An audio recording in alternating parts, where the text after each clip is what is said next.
రెండో విడత సర్పంచ్ ఎన్నికల్లో కాంగ్రెస్ జోరుని ప్రదర్శిస్తుంది. ఇటు ఆధిక్యంలో కాంగ్రెస్ బలపరిచిన అభ్యర్థులు ఉన్నారు. ప్రస్తుతానికి కాంగ్రెస్ తరఫున గెలిచిన సర్పంచులు 1109, అలాగే బీఆర్ఎస్ తరఫున గెలిచిన సర్పంచులు 604, బీజేపీ తరఫున గెలిచిన సర్పంచులు 164. సిద్దిపేట జిల్లాలో ప్రస్తుతానికి బీఆర్ఎస్ డామినేట్ చేస్తుంది. అక్కడ అత్యధికమైన మెజారిటీ అక్కడ సంపాదించింది. ఇటు సిద్దిపేట జిల్లాలో కాంగ్రెస్కి ఘోర పరాజయం అని చెప్పుకోవచ్చు. సిద్దిపేట జిల్లాలో ఇటు కాంగ్రెస్ 18, అలాగే బీఆర్ఎస్ 60 స్థానాల్లో గెలుపొందినట్టు తెలుస్తుంది. సో మొత్తం మీద ఫస్ట్ ఫేజ్లో మనం చూస్తే 84% ఓట్ పర్సంటేజ్ నమోదైంది. ఇప్పుడు రెండో ఫేజ్లో కూడా 3911 సర్పంచ్ స్థానాలకు గాను ఎన్నికలు జరగగా దీంట్లో కూడా అధిక శాతంలో ఓటర్లు నమోదయ్యారు. ఓట్లని నమోదు చేసినట్టు కూడా తెలుస్తుంది. సో మొత్తం మీద ఒకసారి ఫస్ట్ ఫేజ్కి సంబంధించి మనం చూస్తే ఇటు కాంగ్రెస్ 2000కు పైగా స్థానాలను సాధించింది. అలాగే బీఆర్ఎస్ సుమారు 1100 స్థానాలను సాధించింది. సో మొత్తం మీద అదే పోకట ఇప్పుడు కూడా కనిపిస్తుంది. కానీ ఒక సిద్దిపేట జిల్లాలో మాత్రమే ఇటు కాంగ్రెస్కి ఘోర పరాజయం అని చెప్పుకోవచ్చు. సిద్దిపేట జిల్లాలో ఇటు కాంగ్రెస్ 18 స్థానాల్లో గెలిస్తే ఇటు బీఆర్ఎస్ సపోర్ట్ చేసిన స్థానాలు 60 స్థానాలు అని చెప్పుకోవచ్చు. సో మొత్తం మీద ఎక్కువ శాతం ఓట్లు ఎక్కడెక్కడ నమోదయ్యాయో కూడా మీకు చెప్పే ప్రయత్నం చేస్తా. మనం చూస్తే ఇటు నిజామాబాద్, అలాగే రంగారెడ్డి, మేడ్చల్ ఈ జిల్లాల్లో ఎక్కువ శాతం ఓట్లు నమోదైనట్టు తెలుస్తున్నాయి. ప్రస్తుతానికి నిజామాబాద్లో ఎలాంటి పరిస్థితి నెలకొంది, అక్కడ ఎన్ని స్థానాలు కాంగ్రెస్ లీడింగ్లో ఉంది, అలాగే బీఆర్ఎస్ ఎన్ని స్థానాలు సంపాదించింది, భాజపా కానీ ఇతరులు కానీ ఎలాంటి పరిస్థితి, ఉమ్మడి నిజామాబాద్ జిల్లాకి సంబంధించి లేటెస్ట్ అప్డేట్ తీసుకునే ప్రయత్నం చేద్దాం. మా ప్రతినిధి గంగారెడ్డి ఉన్నారు, గంగారెడ్డితో మాట్లాడి తెలుసుకునే ప్రయత్నం చేద్దాం. గంగారెడ్డి, చెప్పండి, ఎన్నికలు ప్రశాంతంగానే జరిగాయా? ఓటు పర్సంటేజ్ ఎంత శాతం నమోదైంది? కళ్యాణ్, ఉమ్మడి నిజామాబాద్ జిల్లాలో 393 గ్రామ పంచాయతీలకు రెండవ దఫా ఎన్నికలు జరిగిన నేపథ్యంలో అందులో 84 గ్రామ పంచాయతీలు ఏకగ్రీవమయ్యాయి. 311 గ్రామ పంచాయతీ సర్పంచులకు ఎన్నికలు జరిగాయి. ఈ రోజు కామారెడ్డి జిల్లాలో 86.8% పోలింగ్ నమోదైంది. నిజామాబాద్ జిల్లాలో 76.73% పోలింగ్ నమోదైంది. 2 గంటల నుంచి కౌంటింగ్ ప్రక్రియ అయితే కొనసాగుతుంది. ఇప్పటి వరకు సుమారుగా 100 గ్రామ పంచాయతీలకు గాను సర్పంచ్లకు సంబంధించిన రిజల్ట్ వచ్చింది. మరికొన్ని లీడ్ లో ఉన్న పరిస్థితి నిజామాబాద్ ఉమ్మడి జిల్లాలో నెలకొంది. ప్రధానంగా ఇప్పటి వరకు గెలిచిన అభ్యర్థులను ప్రధానంగా చూసుకుంటే ఓట్ల వారీగా దానికి సంబంధించిన అభ్యర్థుల సంఖ్యగా చూసుకుంటే అత్యధికంగా కాంగ్రెస్ పార్టీ బలపరిచిన అభ్యర్థులే గెలిచిన పరిస్థితులే. మరోవైపు బీఆర్ఎస్, మరోవైపు బీజేపీ గెలిచిన అభ్యర్థులు ఉన్నాయి.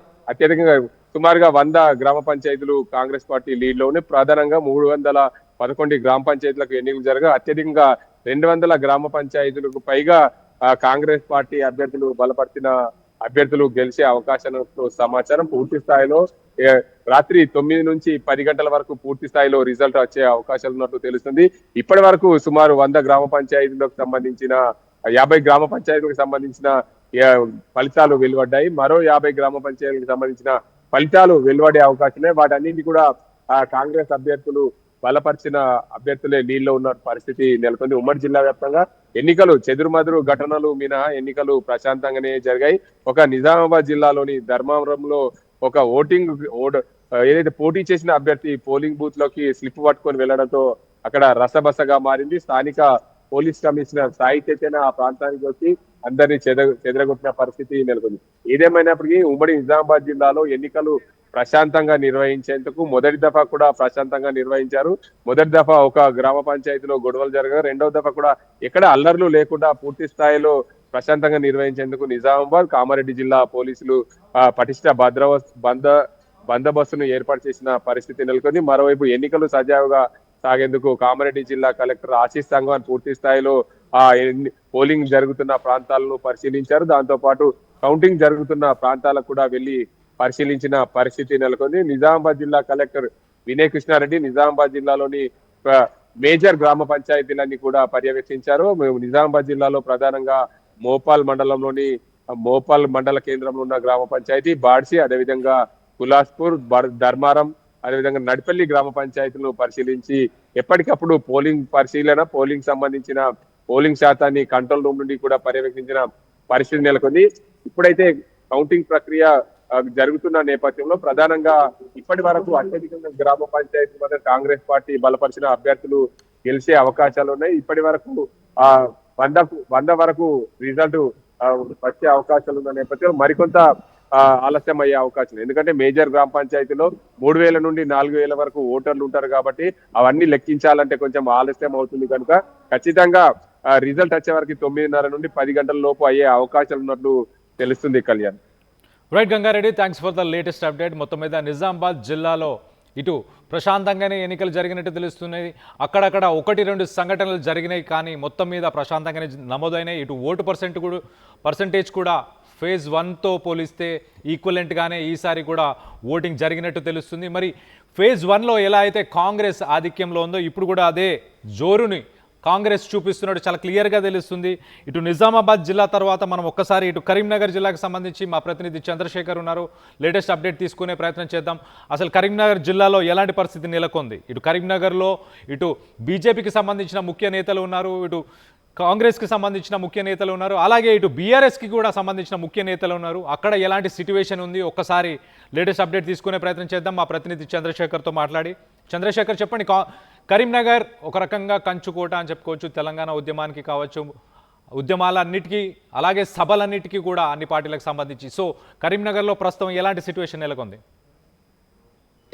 కళ్యాణ్, రెండవ దశ గ్రామ పంచాయతీ ఎన్నికలకు సంబంధించి హోరాహోరీగా చాలా పోరు జరిగిందని చెప్పుకోవచ్చు. మొదటి దశలో ఏదైతే ఆధిక్యత కాంగ్రెస్ పార్టీ చూపించిందో అదే దిశలో దూసుకుపోతుంది. ఇప్పటి వరకు మనకు అందిన సమాచారం మేరకి దాదాపు 418 గ్రామ పంచాయతీలకు సంబంధించినటువంటి ఎన్నికలు నిర్వహించారు. ఇందులో 26 గ్రామ పంచాయతీలు ఏకగ్రీవంగా ఎన్నిక కావడం జరిగింది. మిగతా 390 పైచిలకు గ్రామ పంచాయతీలో ఎన్నికలు నిర్వహించారు. దీనిలో ఇప్పటికీ 100కు పైగా స్థానాల రిజల్ట్ వచ్చింది. ఆ ఫలితాలకు సంబంధించినటువంటి విశ్లేషిస్తే కాంగ్రెస్ పార్టీ ఆధిక్యత స్పష్టంగా కనబడుతుంది. ఇటు గ్రామ పంచాయతీ సర్పంచ్ అభ్యర్థిగా అలాగే వార్డు మెంబర్ గా సైతం అత్యధిక స్థానాల్లో గెలుచుకోవడం జరిగింది. ఇక సిరిసిల్ల నియోజకవర్గానికి వచ్చేసరికి సిరిసిల్ల, తంగలపల్లికి సంబంధించినటువంటి మండలాలకు సంబంధించి బీఆర్ఎస్ ఆధిక్యత కొంతగా కనబడుతుంది, కాంగ్రెస్ పైన పైచేయి కనబడుతుంది. జగిత్యాల నియోజకవర్గానికి వచ్చేసరికి కాంగ్రెస్ అత్యధిక స్థానాల్లో బలపరిచినటువంటి అభ్యర్థులు సర్పంచులుగా విజయం సాధించడం జరిగింది. ఆ తర్వాత